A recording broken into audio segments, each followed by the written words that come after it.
How about now? Good to go. All right, folks. Getting a little bit better. You don't have to sit through my test on the system. I know it's crunch time. Folks are getting done pre-running the Baja 1000. I know this time's like hectic. By now if you just got done pre-running, you're pretty much exhausted. And I know the navigator, the co-pilot's back home. Half of you are probably mechanics and working on the truck, and half of you are also working on the race file. And I know it could be if you didn't really lay it out well when you're actually pre-running, if you didn't like have a plan going into it, sometimes it can be a complete shit show when you get back and you're trying to clean it all up and make it, one simple race file for to take all those notes and consolidate them, especially if you have multiple pre-runners, driver swaps and all that good stuff. So anyway, I'm not going to waste your time. I don't think anybody actually down in Baja is going to be watching this due to the internet and data down there. And for what I just mentioned, because you're all jumping through your butts right now trying to get prepped for race day. So this will maybe be helpful next year for most of you. And then I'm already starting to get hit up by KOH folks getting ready for King of Hammers. So this might help you as well. Actually, I know it'll help you. So we will take a look at the start and finish since it came out. I know some people probably already pre-ran it. Hopefully most people already figured it out based off our last couple live streams on how to cut and merge and all that good stuff. You should have been able to splice in the start and finish pretty easily, but we will knock that out real quick. We'll take a look at that. I just glanced and saw it was out. So we'll get into that. And then I have the chat window open, I think. I got both these chat windows open. I don't really know the difference. They're both tied to the same thing, but the last couple lives, I was seeing chats pop up on one and not the other. So I got them both up right now so I don't miss anything.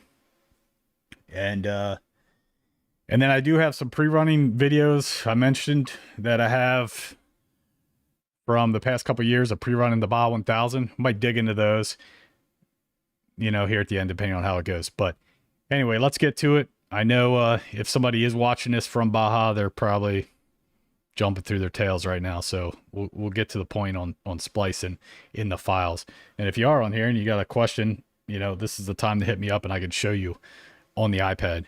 So let's go to, I got LeadNav running on my iPad. I have the notes, just the default notes that we shipped out to everybody on here. Let's go into the iPad and let's go up on the Score website, pull the race files for the start and finish, bring them in, see what they look like, and get them spliced, and go from there. Web browser. All right, so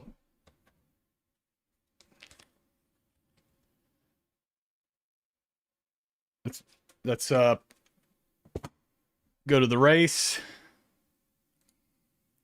Let's knock this out quick. Race info 1000. Let's see what they got. Haven't really looked at this since I put out the basic list. Let's take a look. GPS files.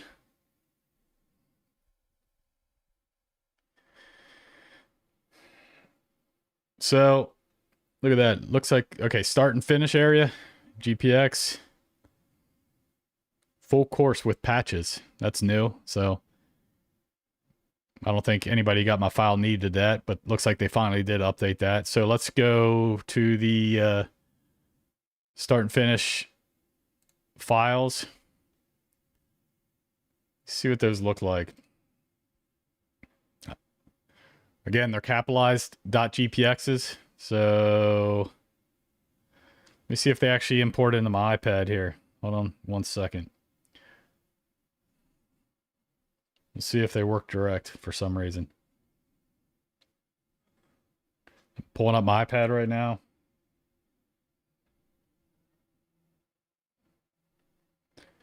All right, so we're on my iPad display. Let's see what happens if we try to import them direct in the LeadNav. GPS files.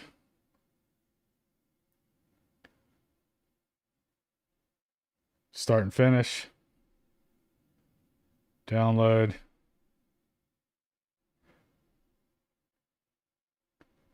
All right, looks like they cleaned up the file, or it looks like they all open up in the LeadNav direct now. So let's give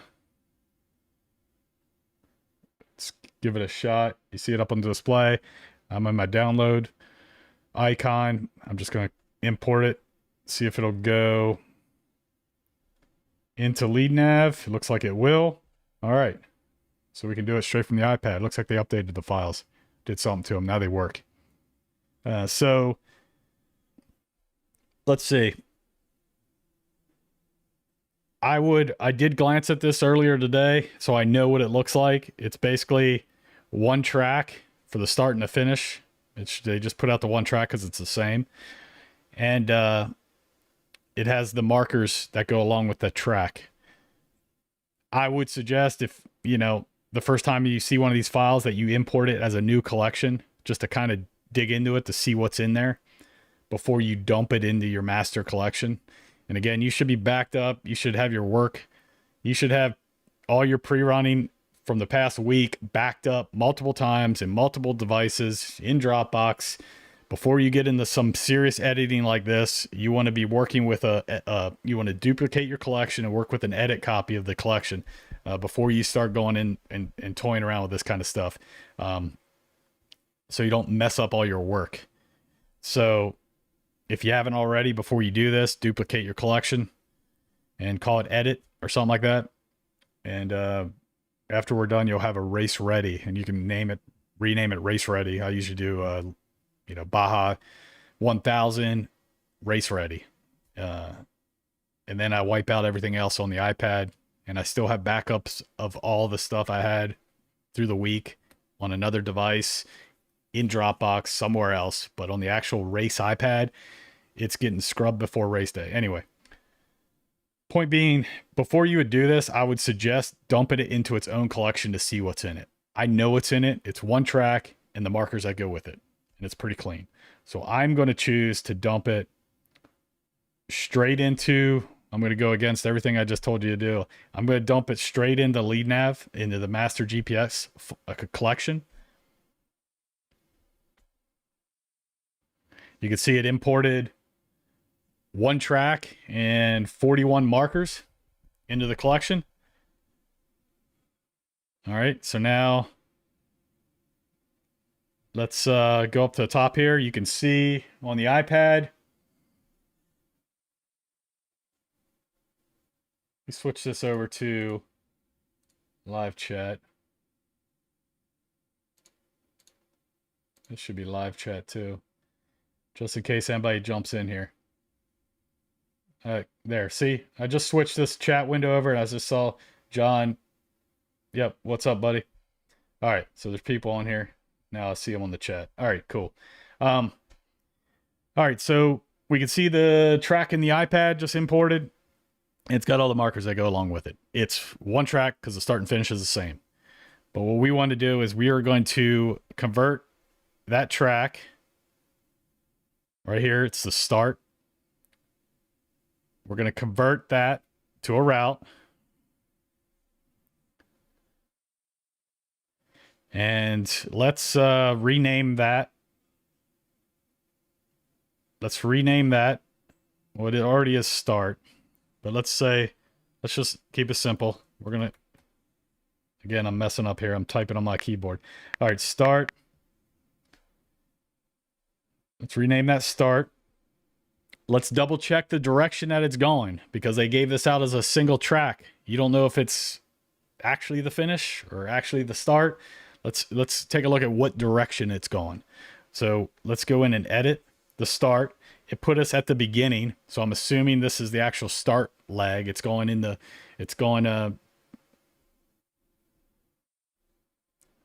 in this direction right here. So we can see at the end of it, it's got the circle. And if we drop a point, we can see it's drawing from the end of it. So we know it's going in the right direction to be the start. Let's get rid of these points I just did. All right, so we know that is the start leg. Now let's go into the route that we just made that start from, and let's duplicate it, and let's name it finish. And there I go again. Typing on my computer, wondering why it's not showing up on my iPad. You stay over here. All right. Let's see what we've got here. All right, so we're going to rename it. We're going to duplicate it, name it finish. Now, I know what we're going to reverse it, the finish leg, to make it flip the opposite direction, to take us back home, to be the finish. But just to show you, if I go in the edit, again, it snapped us to the beginning of the route.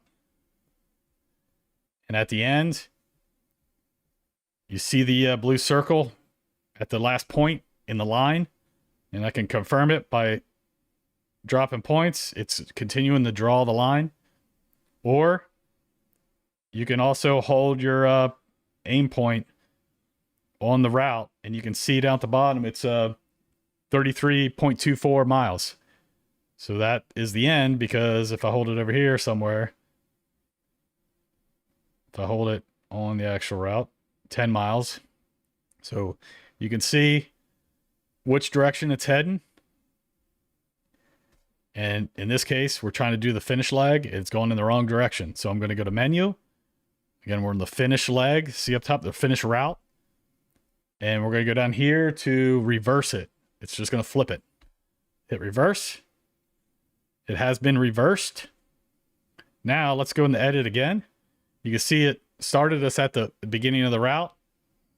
And we can also look at the mileage. We aim the aim point on it. There is 7 miles now. And 32 miles. And you can see the blue circles at the end of the route. And I can draw now from the end. So now we have the finish leg and the start. And so we don't get confused, just to show you, I can name, or I can color change these just to show you. But so now we have the start and the finish, red and green. So we basically took that track, we imported it, we converted it to a route. It was already going. We checked and confirmed that it was the start. Like they dropped that track going from start to the beginning of the course. And so we just named that route start. We duplicated the route. We flipped it. And then we had a finish route leg. So now let's check out. It's been a little bit. So let me look at my route here. My main race route. Race route. You can see I have it named. We have a bunch of off-limit stuff in here. But up here at the top, if you haven't watched the other live videos going into the Baja 1000 prep, you can go back and watch those. I left them up. But I have the main race route up here, and I put like next to it hit run, because that's how I'm going to keep it race day. It's just going to, for who anybody jumps in the car, they know to go to the menu. There's only going to be one route in there, and they're going to hit run. Unless you have multiple drivers and you want to split it back up into your driver sections, which we can do too. But I'm just going to take a look at this. You can see I have all my notes in the route from the default list. I saw a bunch of you jumped on that, download it. So you all have that. And hopefully you have a bunch, if you got the pre-run, you got a bunch more notes plugged in there as well through there. And that's where you're going to have to go in and do some cleanup, and we'll cover that here at the end, help you out with that. But basically we have this, we have our loop. And again, some people might think this is stupid, but I'm going to do it because multiple people who I think would be smarter than me even, screwed this up last week. Hence me going over the napkin and the jotting this down so you don't screw it up. But this is very simple. This is a simple course to lay out. But if you're going to split it up into driver swaps, it might get a little bit more complicated. But so just to go through it for some of you, and I got to do this too. But so just to lay it out here on paper, we have a start leg. And then we have the race route loop, which right now we have it all as one loop. We don't have it broken up, so it's just one route file the whole way around. So we have the race loop. And it's coming back around. And it's got to join up with the finish that we just put in the right direction. I know this sounds freaking childish that I'm writing this on paper, but I screw it up, and I know some of you screwed it up last week too. I know who you are. And it's okay, because I got to do this too, especially you're tired in Baja right now and you're freaking lacking sleep from pre-running. You just can't wait to get in the race car because it's actually relaxing finally after a full week of pre-running and cleaning up notes. So I know how it is, but so just to show you here,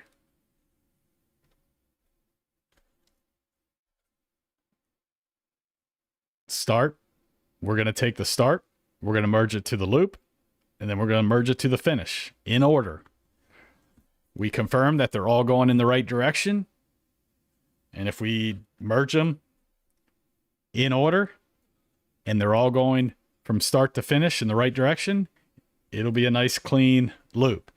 If there's a line going straight across the screen, that's because you put these out of order, or one of them is flipped or going in the wrong direction, which at this point, if you followed along with me, I don't know how that happened, but hey, it's happened to some people last week. I don't know what you did, but you screwed it up. That's okay. That's why I idiot proof it here, and I write it on the little piece of paper that I'm going to go into the menu here, and I'm going to join start to race loop to finish. And this might be more complicated because you might have multiple drivers that been pre-running all week, multiple sections, and maybe you took the main loop and you broke it up between your driver swaps already. So that's where I would definitely write down start, driver 1, driver 2, driver 3, finish, and go through and make sure they're all going in the right direction, which they should be because you all just got done pre-running them. You'd be kind of obvious if you were pre-running and the route was going in the wrong direction because it would have told you to turn around the whole time you were pre-running, which, all right. So let's go back to the iPad view. All right. So on the iPad, make sure no chats are coming through, no questions. All right, cool. On the iPad, we're going to choose any of these routes in the menu here. Let me back up. We'll back up all the way. So we got our collection, routes, choose any one to kick this off. It doesn't matter. Here's the race route, the main loop. We are going to join multiple routes right there, right above the delete button. So careful. Join multiple routes. And now you're like, whoa, like, look, why is all this crap in here? Well, it's showing you, and I think this is where some of you screwed this up last week. When you're joining multiple routes, it's looking at every route in your collection, right? This is just a list of, hey, these are the ones you're going to join together. If you leave any in there that aren't on this idiot-proof list, well, then you're going to get a problem and it's going to spider web out. So, again, I wrote down the names of the legs so I wouldn't screw this up. But I'm going to remove this patch. Don't need that in there. I don't need any of these off limits in this. And again, don't be scared here. It says remove next to it. Maybe I should change the color like the blue or something behind the remove. It's not deleting them. It's just, sorry. It's just taking them out of this list that we're about to, it's taking them out of this join list. It's not deleting them. We're just removing them from this, what we're about to do. We're not joining any of these together. So I'm going through here, taking out all the routes that I don't want to merge together.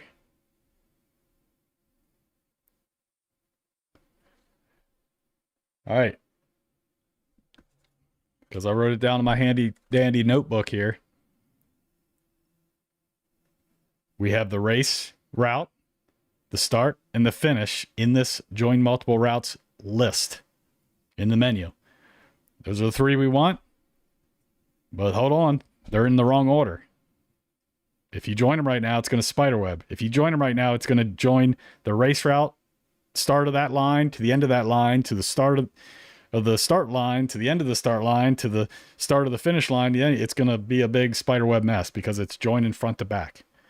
So we got to put them in order, just like this list here. So on this right, you can drag. You got the three little bars, means you can drag them. We're going to drag the start up to the top. Start. Race route. In the middle. Finish. And they're all going in the right order. And if we join them right now, we'll have a nice loop. Start to finish. Right? The folks that screwed it up last week, you didn't do this. Or you left another leg in the section in this list here before you joined it, or something was going in the wrong direction, or you didn't listen to my advice and write it down on a napkin so you wouldn't screw it up. You did something, but you didn't do it right. So hopefully that's explains it right there a little bit better.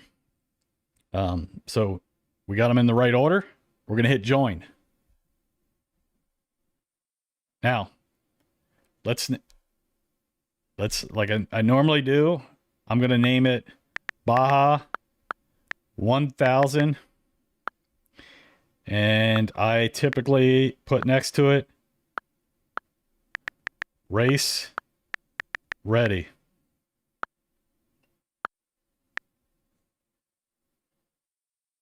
Join.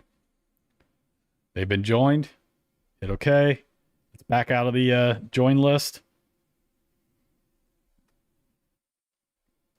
All right, let's back out of this route and let's see what we got now. So now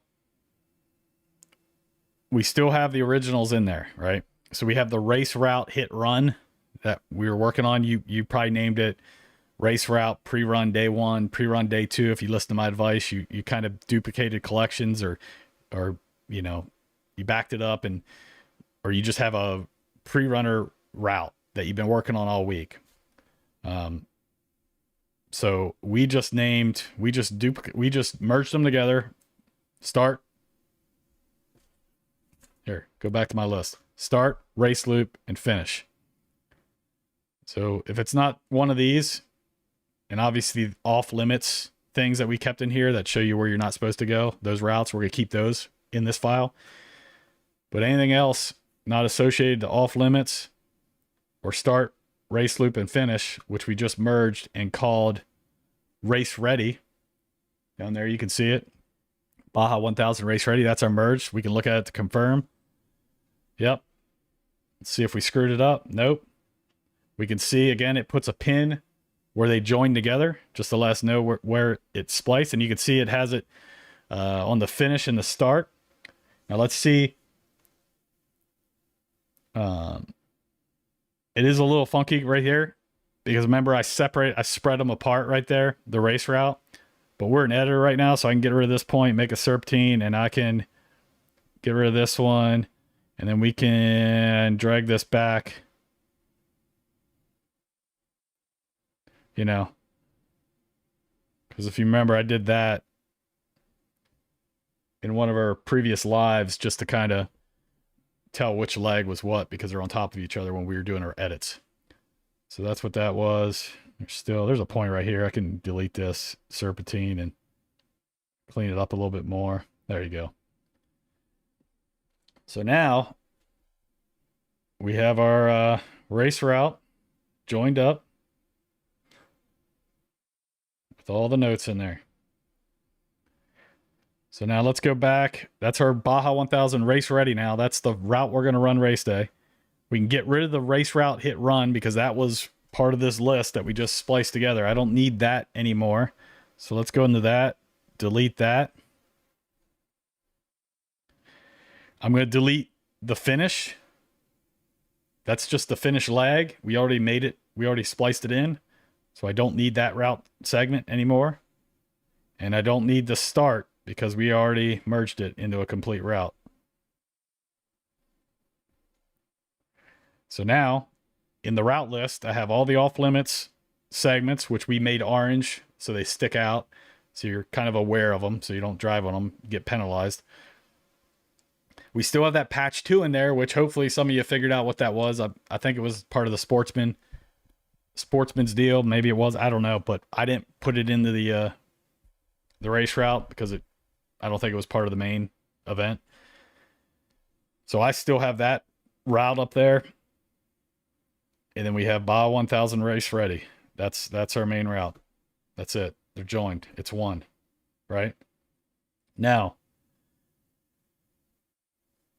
that's it. We put the start and finish into the race route. Now, next thing, any other questions with that? We all got on here. There, see, I got to scroll down on this thing. I don't understand. Let me switch this chat.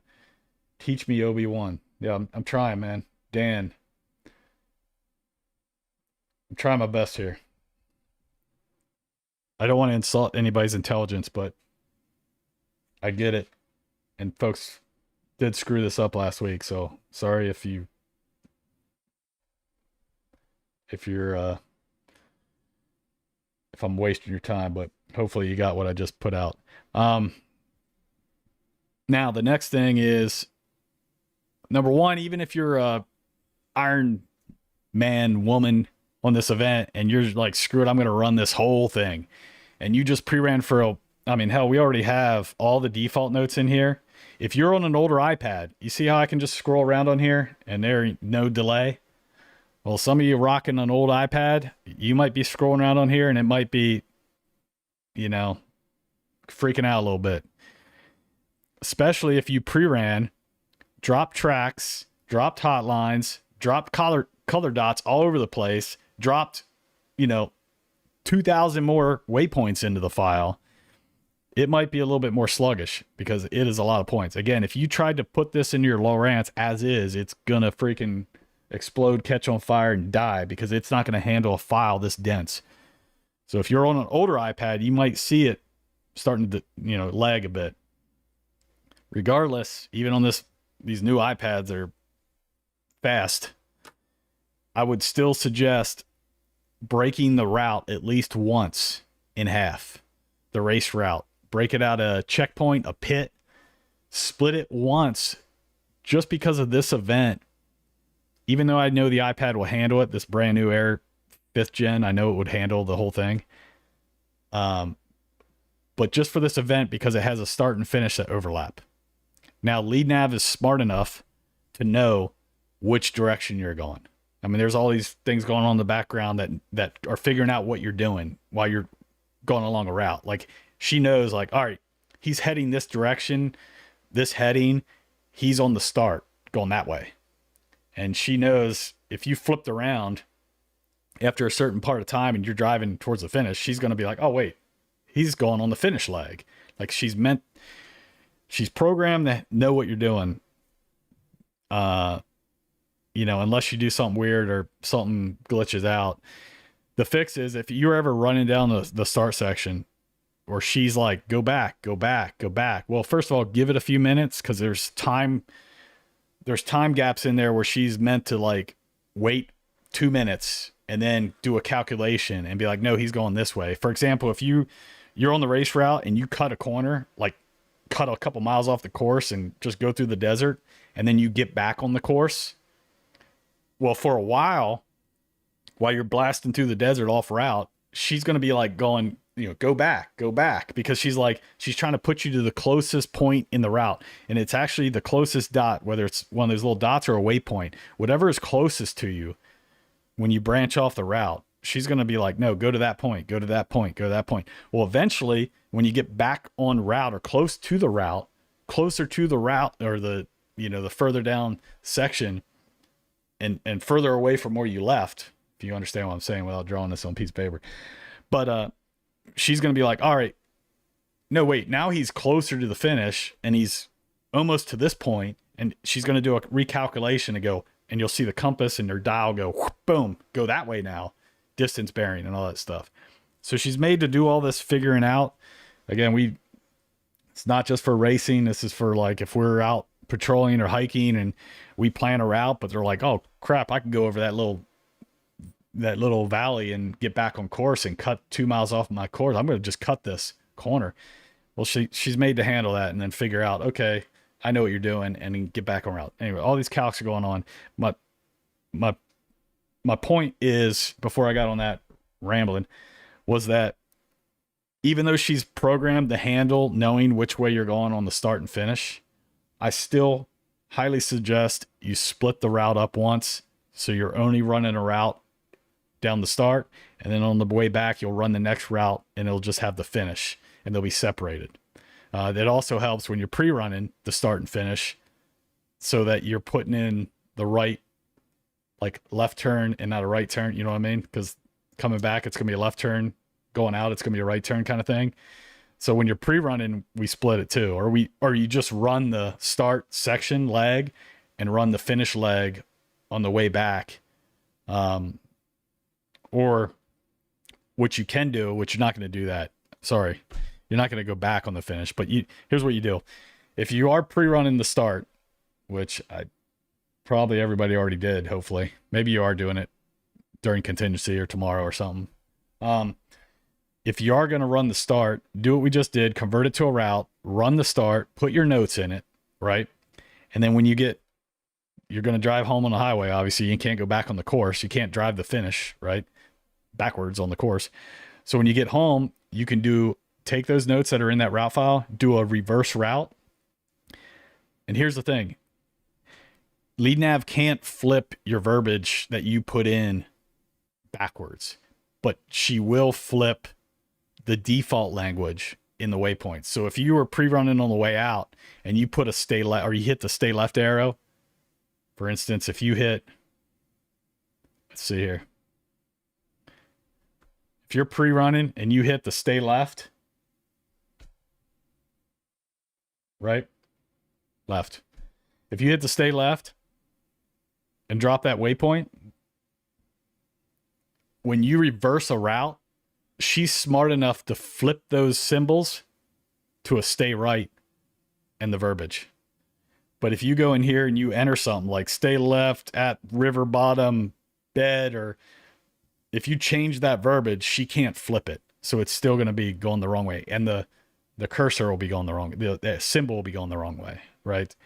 But get back out of here. Don't add that.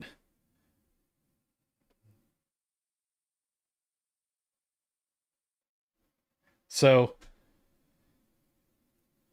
anyway, so when my point is, if you're pre-run the start leg, get home, reverse route, any default symbols you used and verbiage, she'll flip automatically.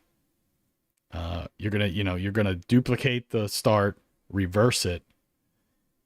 Now name that finish just like we did here at the beginning. Everybody tracking what I'm saying? All right. Pre-run the start leg, get home, duplicate the start leg, name it finish, reverse it. She flips all the basic symbols the opposite direction, your left turn, right turns. And then you're going to have to go in there though. And, well, most things you won't have to change. Like a dip's going to be a dip. A G out's going to probably be a G out going the other way too. The only thing you're going to have to change is if you got really detailed in your, like, and you're one of those note takers who was like, quarter left, downhill, chicane, right in the left. If you're getting like serious in your notes, you're going to have to go back through that finish section and flip them. Right. So they're going the other way. Anyway, let's, any questions on that? And I know most folks are going to be seeing this later tonight, tomorrow. If you do, I watch the comments on these videos. I see them all. So like, if you're somebody watching this later, feel free to comment, ask a question, be like, hey, wait a minute, when you said this, you know, just ask me, and I'll answer it up for you. And if there's anything I'm missing, I'll cover it on the next video or next live discussion. But anyway, so all right, let's go back to the iPad.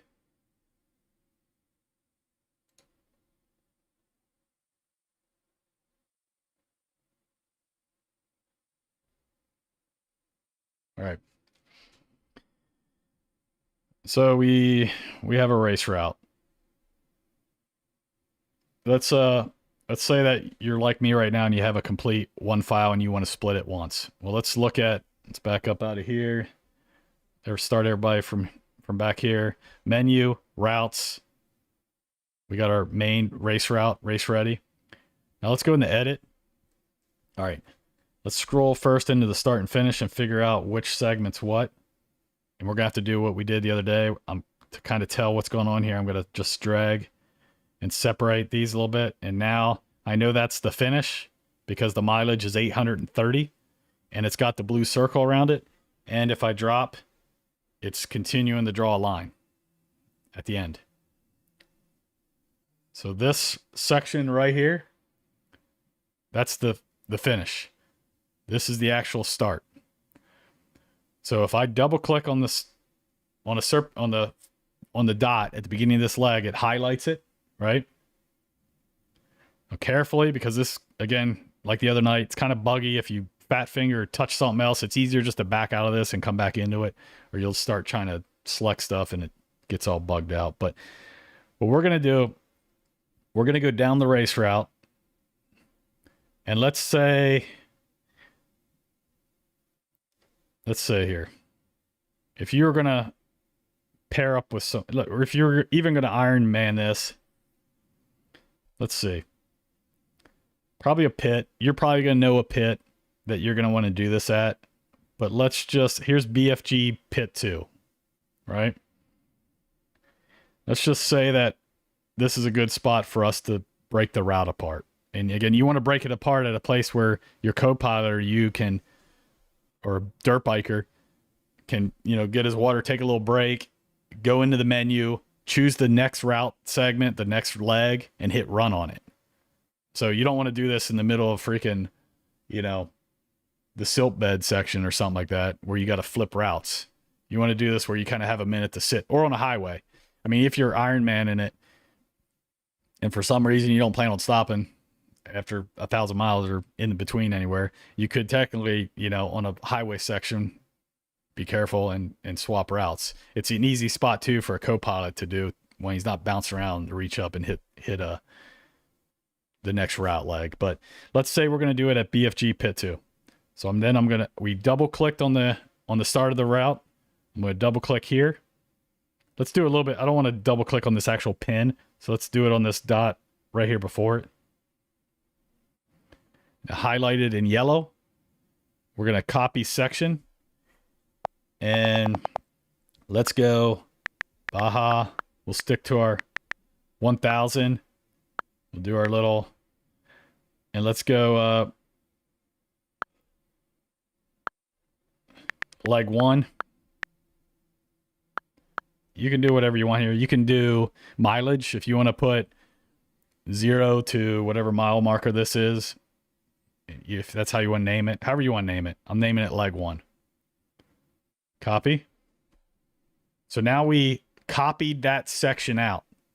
We made another route out of it. We pulled it out of the main one, and we now have in our route menu another route called Baja 1000 leg 1.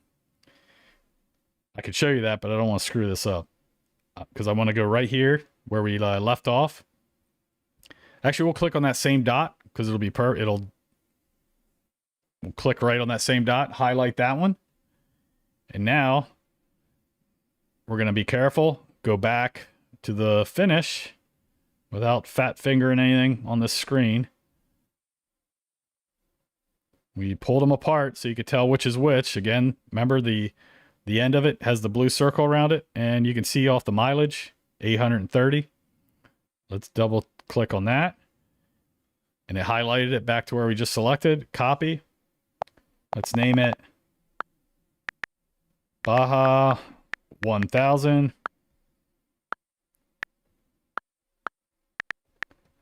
Leg 2. Copy that out. Copied. Now let's go up to our menu, back to our routes, and now you can see we have in our route menu Baja 1000 leg 1, Baja 1000 leg 2, and we still have our original Baja 1000 race ready, which is the whole thing. So now when you select the first one, hit edit, you can see it's only bringing up, it's only queuing up all the notes from the first leg. This is what helps with the processing power too. Like if you have a slow iPad, it's going to be a lot faster now because it's not pulling up all the note information along 1,000 miles of course. It's just pulling up that leg. What's also cool, if you do this, this is the exact same thing you would do for driver swaps. If you had 2 drivers, 3 drivers, 4 drivers, I would suggest doing what we just did, copying sections out for each guy, you know, Damien, Jeff, Billy Bob.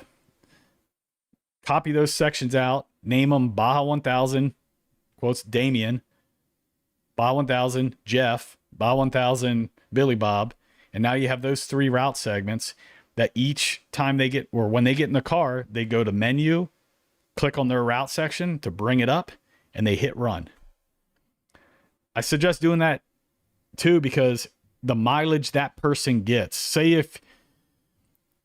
if you're, especially like you're the second driver swap guy or girl, it's really nice when you're racing to see the distance being read out, your time hacks, everything being read out to the end of your leg versus the end of the Baja 1000. You know what I'm saying? Like, it's a little like, oh man, like when you just hear that you have 800 miles left and you just started the race, it's kind of like, but it's kind of cool for your pace. And especially if you're on the radio talking to your chase crews or in your pits to coordinate stuff, to see the ETA and the distances to the end of your section, right? So that's why you'd split it up at your driver swap too, because you're going to get read all the audio alerts till the end of your section versus the end of the Baja 1000. So that's why we split it at the driver swaps. We split it because of the iPad being more efficient. We split it because we don't want to overlap the start and finish. So at least split it, even if you're Ironman in it once. So you're not doing that. I would suggest it. You could run the whole thing as is, but again, it might get laggy. It might crash more. It might, depending on how many notes you took, and how old your iPad is. And it also could get a little confused overlapping the start and finish, which she shouldn't, but it's better be safe. What's up? Any chats on anything I'm saying right now? Let me pull this up. Nothing. All right. Let's see. A few more people. All right. Again, if you got any questions, hit them up in the comments. Even if this live's over, just comment and I'll answer them for you. So that's it for race prep right there.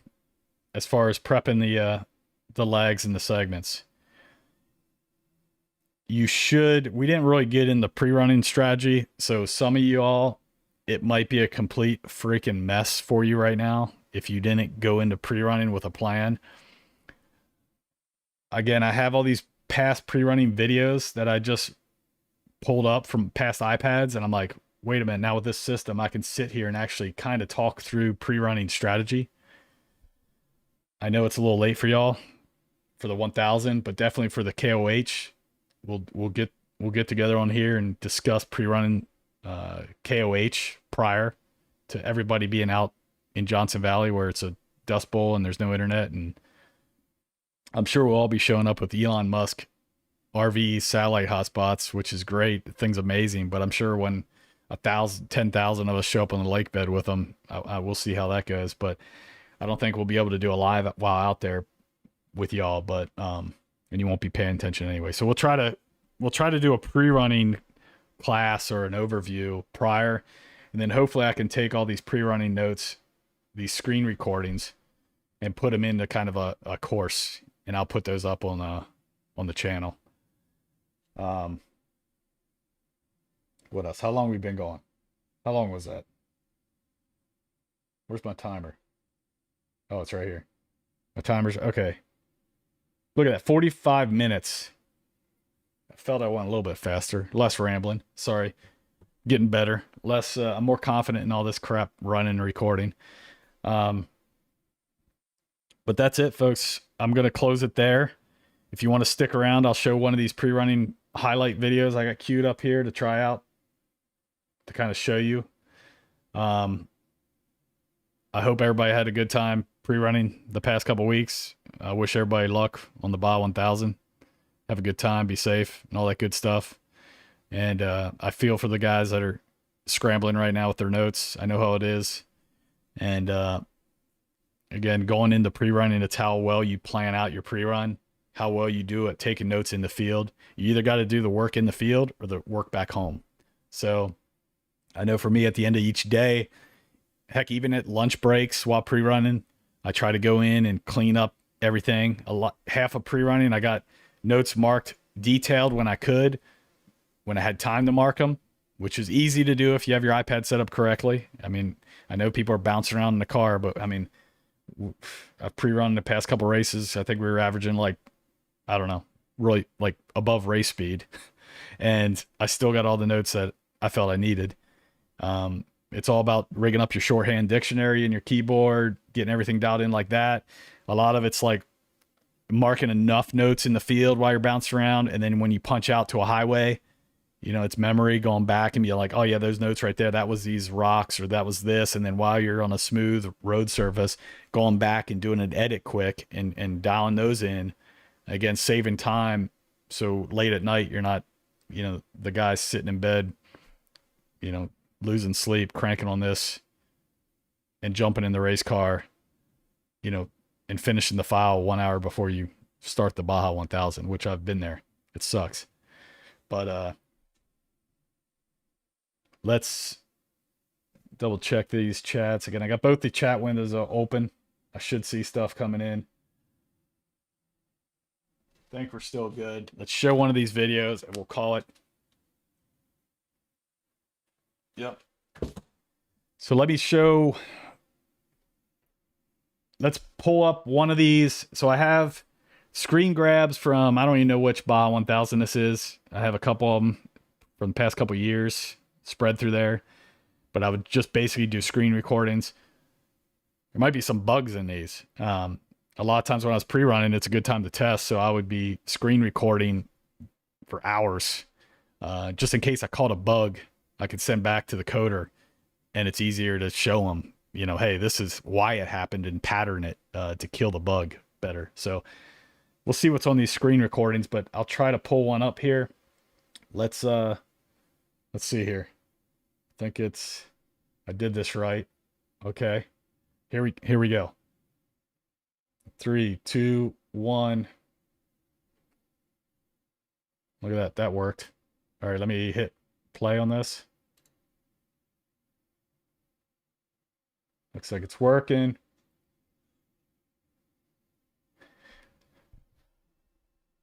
So let's kind of give you an idea what's, hopefully that screen's big enough, depending on what you're watching this on. And a lot of folks get confused on this. Again, folks sticking around want to see a little bit of pre-running. I have folks that pre-run. I'm not going to tell you your way of doing it's wrong.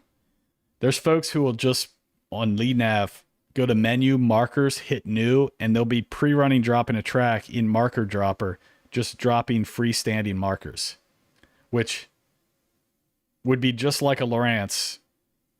So I'm not like against it, but you're really cutting yourself short on what everything else LeadNav can do. And if you want the audio notes later, you're going to be the person up all night making that file race ready versus just pre-running with the tools that we give you in the app. But I see people do that. I don't think they really know this even exists. I don't think a lot of people know this exists. I used to train this stuff almost every weekend when I was out in Phoenix, Arizona. I had to have racers coming through every single weekend, and we would go over this. And the easiest thing was to go out in the field and actually do it. I mean, I sit there in the classroom for a day, but until you get out there and kind of learn what it can do, and then kind of, we left LeadNav very open as far as capability. We didn't like bottleneck it into one thing. It's not a race app. It's not a boating app. It's not a military app. It's not a, it's a GPS interface. So it has a lot of tools to kind of use however you want to, really.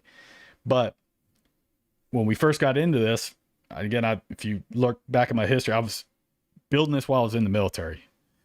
So everything was built around the GPS interface, but then I got pulled into this desert racing stuff. So I spent a solid year putting in this pre-runner capability, which I promise you no other app is going to do for you, because this was, you can't even imagine how much time, money, and effort went into building this into the app for literally maybe 100 people to use every year at the Baja 1000 or KOH, or the 500. 500 people don't really get into pre-running as much. It's really the 1000 and King of Hammers. So we spent all this investment basically to build a pre-runner functionality for maybe a couple hundred people twice a year.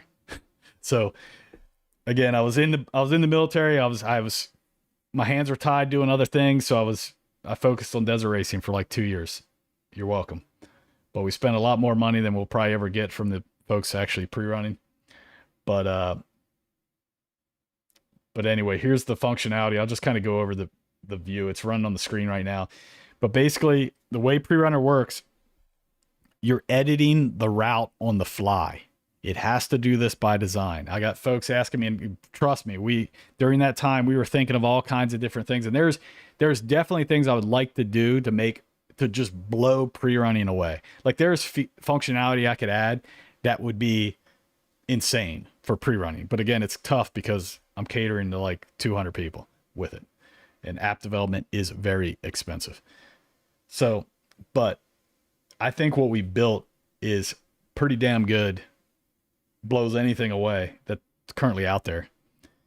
And it is a huge advantage if you learn how to run it. 100%. If you learn how to run the pre-runner functionality in LeadNav, you are going to have a huge advantage for your racing, guaranteed. But basically what you're doing by design, it has to, because we're running a Lowrance unit is just a chart. A Lowrance unit's kind of like every other app out there where it's just a map. And it's got squiggly lines all over the place. And you drop a free floating marker in space. And you visually look at the screen and you see your marker coming up with your note. That's how Lowrance functions. That's how LeadNav could function if you wanted to do that. But what we do is we handle a route. Like Garmin, we handle a route file. We convert the track to a route. That route file has all the data in it to navigate. So it gives you your distances, your time hacks, and it allows us to put waypoints in and notes into the route file, and it knows how to cue audio notes, and all that stuff is because we turn the breadcrumb track into a route. So when you're pre-running, to get the audio visual stuff and to get time hacks to where you're going to hit those points, they have to be in the route file. So folks that run ProPack, when you run a route, you'll see this pre-runner bar on your HUD, this little pre-runner tab off to the right. If you slide that out, you get what's on the screen right now. So what that is, let's see if it's in a good spot right here. So I'm doing some edits. So what that is a waypoint dropper. It's basically a route editor. Like when you're in the route editor, it's that, but it's on the main HUD. So with those three buttons, you see you have we just chose put the flag, the waypoint flag up top. You got the skull and crossbones for danger, and then you have the actual button on the button on the bottom will actually bring up the little rally HUD to drop any detailed stuff you want. But you could quickly just drop a danger, and it'll put the skull and crossbones and the danger verbiage in the waypoint. It'll just say danger. You could just drop that green up there for just a waypoint pin. Or if you want to add detail, you hit that button on the bottom, and the rally thing will pop up. Is it on here somewhere? I'm waiting for it. I'm sitting here waiting for it to pop up, but let's see. Let me scroll forward. There, that. So if you hit that bottom, it'll actually bring up this, just like you would in Route Editor, and you can put whatever you want in there. So you can use an arrow, you can swipe to the left, put a color dot, you could put a stop, whatever you want, and then you can type in big rocks, stay to the left, and it's going to drop an audio pin into the route file with whatever you typed in there. Now, understandably, it's hard to type when you're bouncing around, right? But if you turn on in your settings of your iPad, let me bring it up in here. This is good for y'all here too. Let me find out where it is. Okay.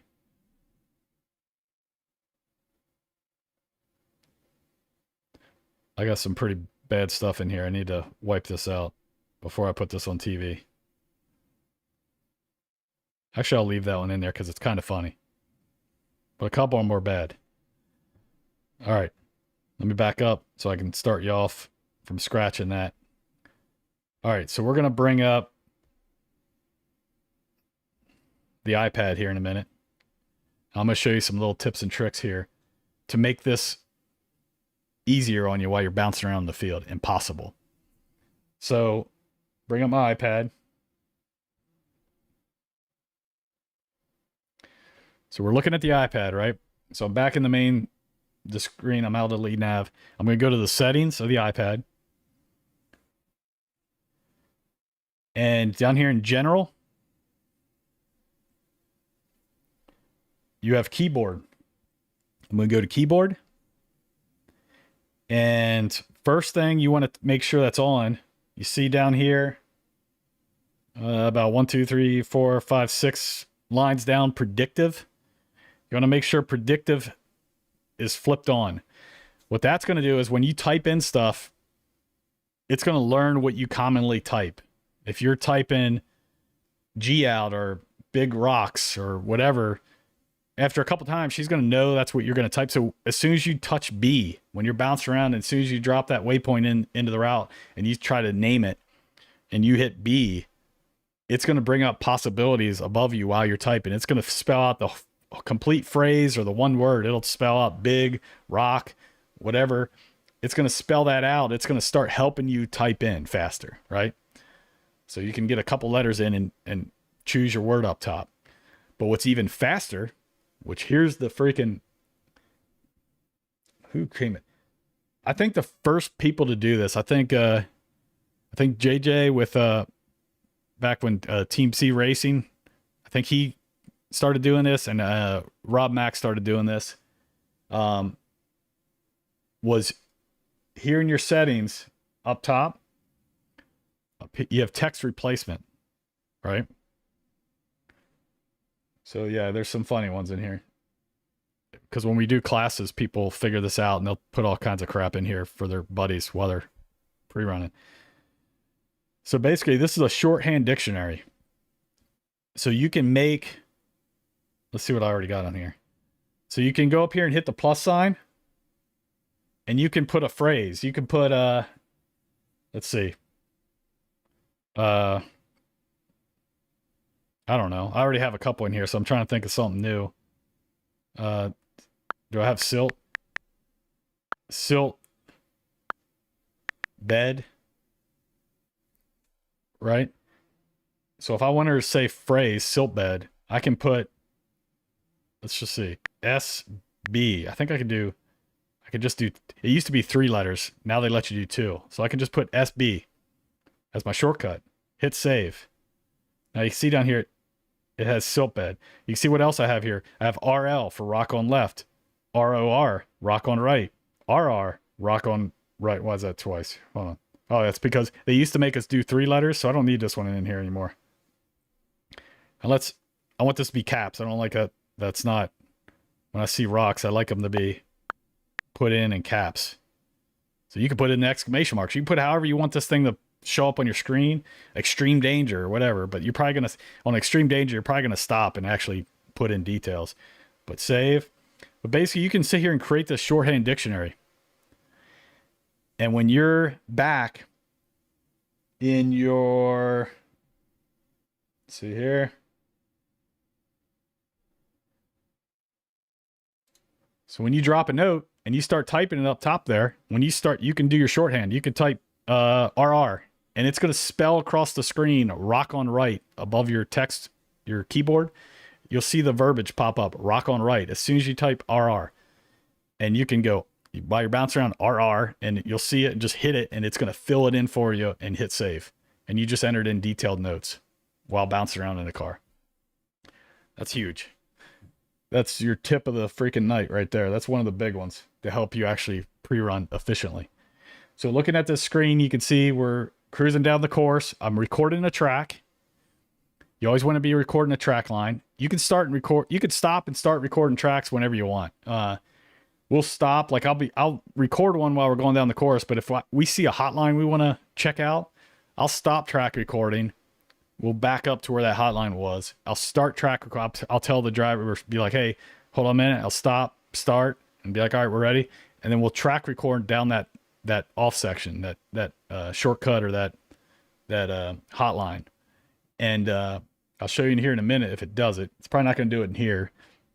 We'll get to the next thing, but that's dropping waypoints. All right, so if you would cut corners, or if you're off route, back to how this thing works, it has to edit the route on the fly. So right here, this is a good timing. You can see I'm going off course, right? This is down one of those wadis. I think this is the drag race area or whatever they call it. But so, all right, perfect. I'm stopping this. It's perfect timing. All right. So we saw this is a hotline. If I would drop right here, if I would try to drop a waypoint, you can see on the right, now we have these color dots. That's because I double tapped the pre-runner bar. When you double tap the pre-runner bar, it swaps to these 3 dots. And those are markers. You know, you got your waypoints that are part of the route, the pins that have audio visual, they're in the route file. Your waypoints are back in your markers. These color dots are part of markers. They're like if you're dropping markers where your hotel is, the taco shop, the pit, you know, all that good stuff. Like those are all markers. They're points of the interest that are just out off route somewhere, right? So when you double tap the pre-runner bar, it switches from waypoints editor to marker dropper. And this, we give credit to old RJ Ricky Johnson because he wanted this. And Ricky, I spent lots of money on this. So you're welcome. But it actually ended up being pretty badass because what we can do now is if you were off route, my point is if you're off route and you're still in waypoint dropper where the skull and crossbones and the detailed marker dropper pre-runner tab was, if you drop one of those by design, it has to snap into the route. So right here, when we're off route to the right of the route, it's going to drop that waypoint pin into the route closest to you. So I can't point on the screen. I don't think I can. Can I? Can you see that? I don't think you can see that. No, wait. Let me see if you can see it on here. You can't see it. Crap. I got to turn that on so you can see that in the future. But if I drop a waypoint right now, it's going to snap. I can't point to this. It sucks. But it's going to snap to that elbow in the road to my left. Where we're at right now, if I try to drop a waypoint, it's going to drop on the closest point to you in the route. So if I drop a rock right now or drop a waypoint and I try to name a rock, it's going to snap that waypoint over to the red race route right now. It has to by design. It can't pre-run a track, right? It can't pre-run a breadcrumbs. I get this question all the time.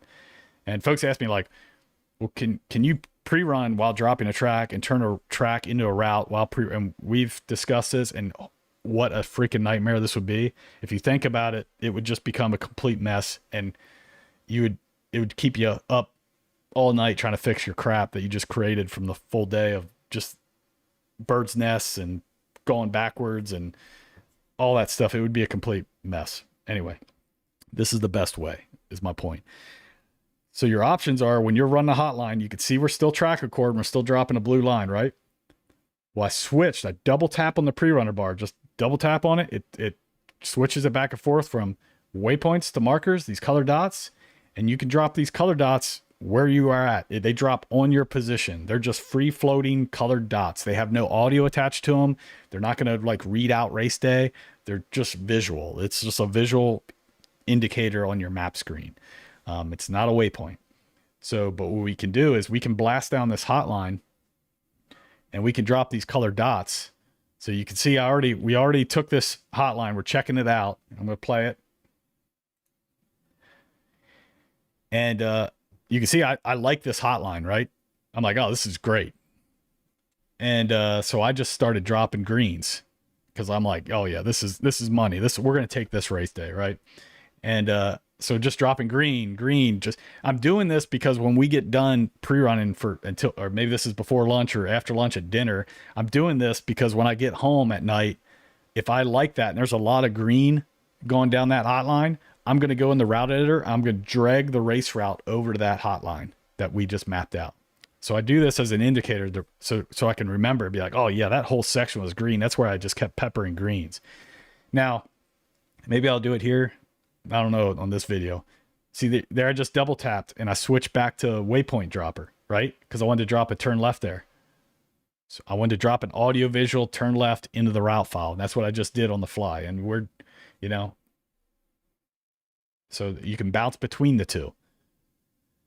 I won't probably do it here, but if you get to the washes where there's multiple hotline options and you're trying to avoid whoops and all this stuff, and you might spend, down in down south, you might spend a good part of your time like checking out all these different lines that you could take. Well, that's where you would track record the wash like I just did. But, maybe we might go back. We might get off course, drive back and do it again. We might try a different line. Well, we'll just keep dropping blue track lines on all these hotline options. And on those options, I'll be doing that. I'll be just dropping green. If we hit a G out or we don't like it, or if I'm like, oh, this is terrible, I'll start dropping yellow. And I'll be like, oh, red. And I'll do a double red. If I don't like it, I'll just hit red. You can see up here on the map coming up. I'll just double tap red. When I double tap a red and I see two red dots back to back, I know that section sucks. So what happens at the end of this, when I get home at night, because it's going to cue my memory on what we did, I know the line we wanted to take by how I dropped out these dots. Well, basically, if you're going through a wash and you have all these fingers, these hotlines, and you have green dots and yellow dots and red dots, and maybe this one section I know there's video of this. That's why I want to put this together later. But some of these wash sections we'll run multiple times. We'll also track record them. We're running Iridium Go's with our tracking built in off the grid. So we'll have Iridium Go hotspots in each pre-runner. We might have two, UTVs. So what we'll do is if we're checking out a hotline, we'll have one car go down the race route and we'll have the other car go down the hotline. We both see each other. We'll switch the rapid mode. We'll both see each other at 15-second updates on the map. On LeadNav, you'll see each other. 15-second updates, right? So we're going down both lines and we'll tell each other, hey, do a nice pace, do 30, just do an average pace, a speed, come up with a speed, or, not race speed, just kind of averaging it out, the pre-running speed. And you'll see them going down the race course and you'll be going down the hotline doing this. And you'll be like, oh, whoa, we're way ahead of you. This hotline's good to go. Or if they're way ahead of you, you're like, no, we're going to stick to the course. So we'll run the trackers and we'll run the track record in these color dots. And while we're looking at the timing to see which section was faster, we'll be dropping, green, yellow, red. I'll be dropping them like a Christmas tree down this track line. If we do it multiple times, you might have a green section turn in the red, but then you might pre-run another hotline that's over here. I can't really show this, put my fingers here, but you pre-run up and you're like, oh, this section's good. This section sucked at this part, but up here it turned really good. Well, then you have all these colored trails. So when you're dragging the route over at night you know, or you sit there and you edit it. You're like, all right, well, we'll go down this hotline while it was green. We'll jump over on this other hotline where it turned to green, and this one went to shit. You know what I mean? Like, you're gonna have this finger of blue tracks up a wash with Christmas tree dots going up them, and just basically connect the dots. Green, connect the green dots. Avoid the red ones. You know what I'm saying? Anyway, the other time I'll use these markers is if we're really, or if we're going through a section that's kind of boring, or I don't really feel like I need to take a lot of notes. I'll switch to the marker dropper, the color dots. And like, if it's like a, I don't know, whoops, even whoops, I get tired of marking whoops or double whoops, depending on the car you're in, you might not care, but I'll start marking like maybe a yellow. I'll just drop a yellow dot.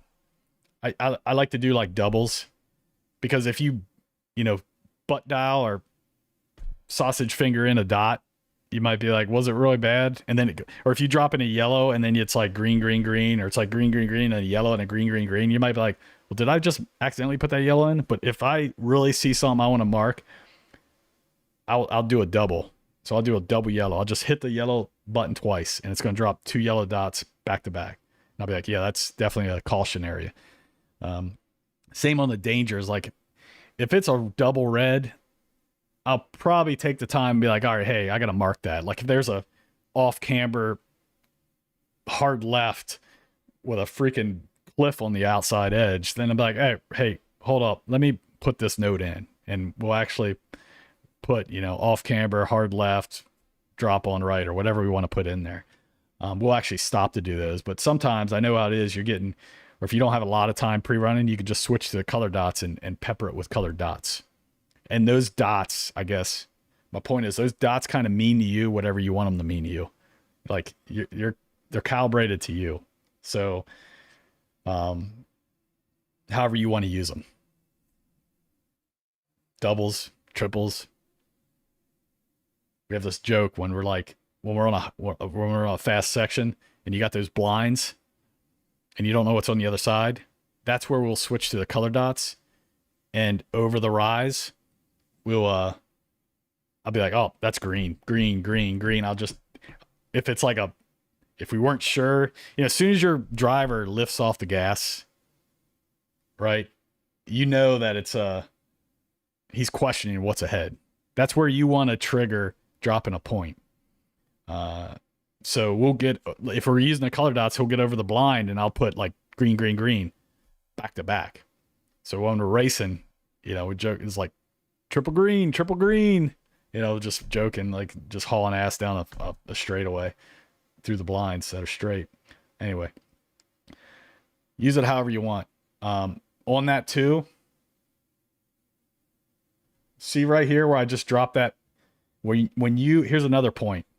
People are like, the timing of it. Well, it's a 15-second audio alert to when you're going to hit a waypoint, and that's off of speed.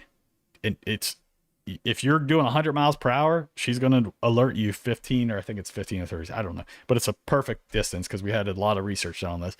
But from that waypoint, she's going to announce it at a certain time before it. She's going to say, in 450 meters, big rock, stay to the left. And then she's going to announce big rock, stay left as soon as you hit the proximity of it, right? And it's all speed based. So if you're doing 100, walking, whatever, it's going to announce it at what we feel is the perfect distance ahead, right? So folks are like, well, she's saying it too late or too soon or that's on how you pre-run, folks. So if you see some of these points here, you can see on here right now, I switch back to color dots because I'm like, oh, this is probably silt. I think we're working through silt sections here. I don't know. It looks like silt. Yeah, so we're all staying off to the right. And I put 2 W. We're probably blasting through silt in the pre-run right there, and I can't put a note in, so I just put 2 yellows. And I'll probably go back at the end of the day and put silt in there because I know that's what it was, or I'll put a waypoint in there. See right there, I stopped and put rocks both sides. Right? So here's my point with the timing. If your as soon as your driver lifts off the gas and starts questioning what's up ahead, right? Hit the waypoint button. hit it. As soon as you question what's up ahead, hit the waypoint button. I'm not on the screen right now. I'm marking a bunch of silt beds. You can see, I know that's silt. I know where it's at. But let me see if I can find a section where I'm talking about. So when you hit yellow. All right, here we go. So when I switch here, I double tap back to the waypoints. Okay, see, when I just hit that button. So here's your little second tip for your timing. As soon as you question yourself, hit the button. Even if you don't know what's ahead. If it's a corner, a blind, as soon as you have a question in your head, if you should lift or keep on the gas, hit that button. And we get to the point where the driver knows this. When you start using this system, the driver will know, mark it, or mark. If I say mark, let him know to hit the waypoint pin, because what that does is it drops that pin where you hit the button, right, in the route. So if I hit this button, this waypoint button, right where he questioned himself, or I told him to hit the button, I'm driving, I'm like, hit the button or mark it. As soon as he hits that button, I have him trigger that button, because then we could drive through the silt, around the corner, figure it out to realize if it's a big deal or not, or what we want to put, like drive through the corner, then put the note in. When he types it in, it's going to drop back where you initiated the drop. That's my point.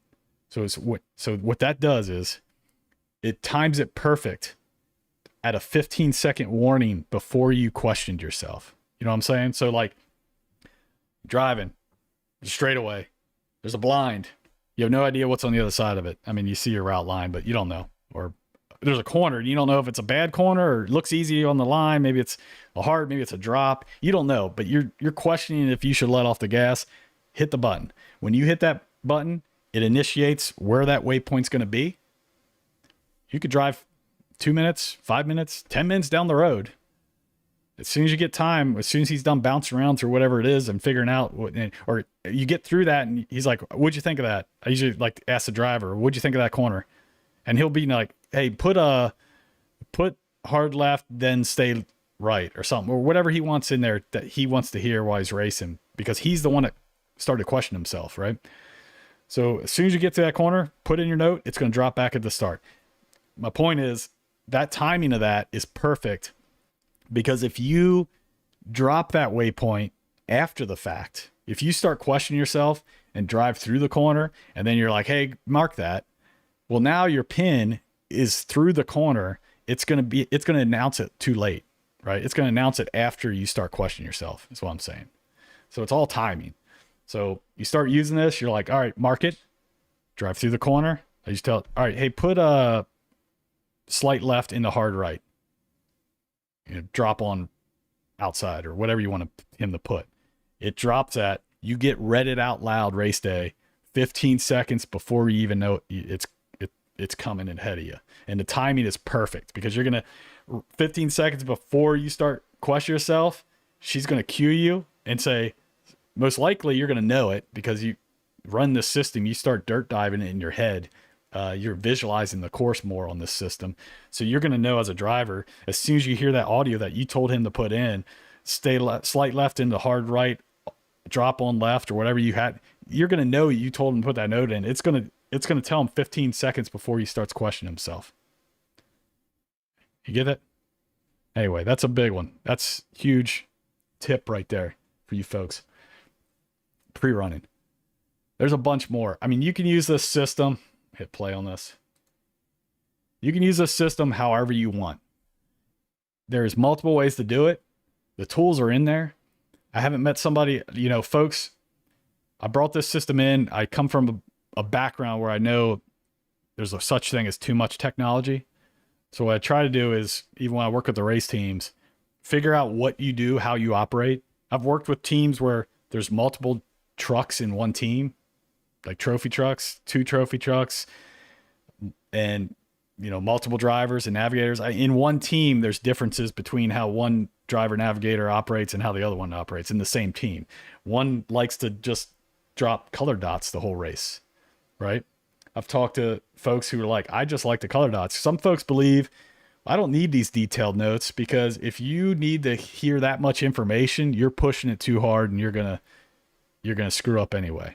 They like to put the color dots because they're like, oh, double yellow. And they like more like, all right, double yellow is coming up, figuring it out at that pace. Some people like to put rally style, quarter left, half right, downhill slope, quarter, whatever, all this rally jargon. Some people like that. That's cool. You can do that on here. You can do whatever you want. The tools are there. I just try to implement these tools into your workflow. I'm not trying to rewrite how you do everything, but again, LeadNav, we spent a lot of time and money making it a UI, a GPS interface that has tools available to you in it. That's not trying to tell you to do it this way or that way. It's not a racing app. It's not a boating app. It's not a hiking app, not a military app. It's a GPS interface. It's what we wanted Garmin Lowrance to be as a UI. Anyway, that's my done ramble. We just want extra 30 minutes over what I wanted to. We'll do that more. I got plenty of these videos, these examples. We can talk through these. We can plan a better pre-running live session. But I think these are really helpful because they're actually pre-running the 1000. And even I looking back at them, I'm seeing all kinds of little tricks and stuff that I could show you to make your job easier.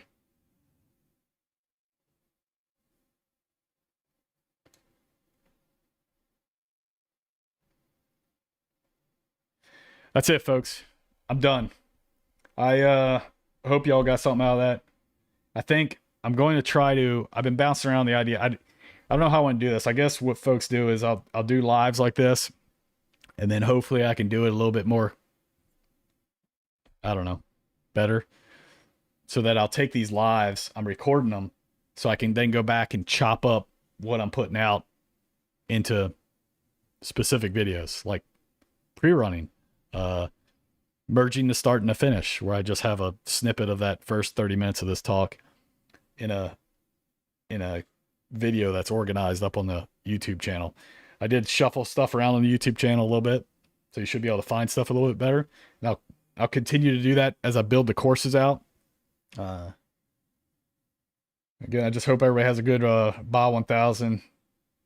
Be safe. Folks that are watching this and prep for the KOH, we'll kick this off a lot sooner to get you ready for that. I know that's kind of tough because they give out the race file like while you're in the middle of the valley with no internet. It gets really tough. But we'll go over all that too. Make it easy on you. But I appreciate it. Let me double check here. Appreciate folks coming in.